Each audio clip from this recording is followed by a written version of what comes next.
I had worked in that office for almost 4 years, quietly doing my job, never asking for more than respect and fairness. But when our new department head, Ms. Kieran, joined, the atmosphere changed overnight.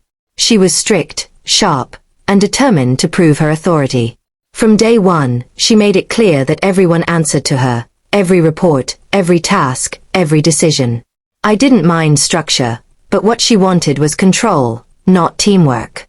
From now on, you report directly to me, she said, her voice cold but calculated. No exceptions. I nodded, even though my job title didn't require direct reporting to her. I could tell she was testing boundaries. The first few weeks were tolerable, until she started nitpicking everything I did. She criticized my emails, rewrote my reports, and questioned my competence in meetings. It wasn't leadership. It was power play.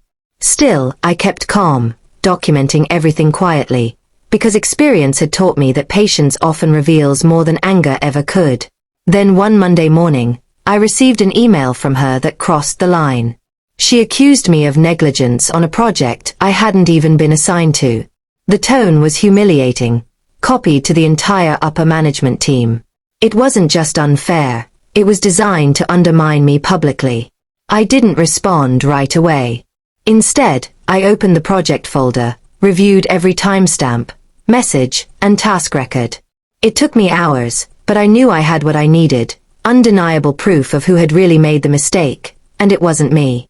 2 days later, she called me into her office, confident and composed, sitting behind her desk like a judge waiting to deliver a sentence.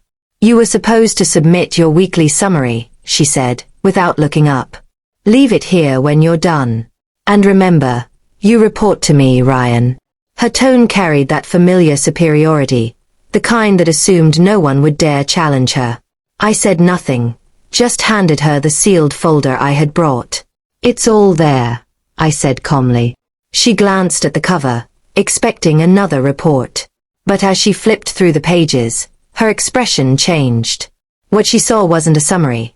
It was a detailed timeline of every project update, every email, and every instruction that proved she had authorized the failed task herself. Attached were printed copies of her own messages, signed approvals, and digital timestamps that made her accusations collapse instantly. The silence stretched as she read. Then, her eyes widened, and the color drained from her face. Finally, she slammed the folder shut and screamed, "Who told you to do this?" Her composure shattered, replaced by panic and disbelief. But I didn't raise my voice. I simply replied, "You did. It's all documented." I placed a second copy of the file on the edge of her desk. "This one's for HR." For a moment, the entire office seemed to go silent. She knew what that meant. The file wasn't revenge. It was truth. She had pushed me too far, and now the record spoke louder than any argument. I left her office calmly, my heart pounding not from fear, but from the release of weeks of quiet restraint. That afternoon, HR called me in, not for questioning, but for clarification. After reviewing the evidence, they thanked me for my professionalism and assured me the situation would be handled. A few days later, Ms. Kieran's tone changed dramatically. She didn't scream again, nor did she demand reports. The power she thought she had vanished the moment her own actions were exposed. As I packed my bag that evening, I glanced at her glass office, once filled with her sharp confidence, now quiet. I realized something important. Sometimes strength isn't about confrontation.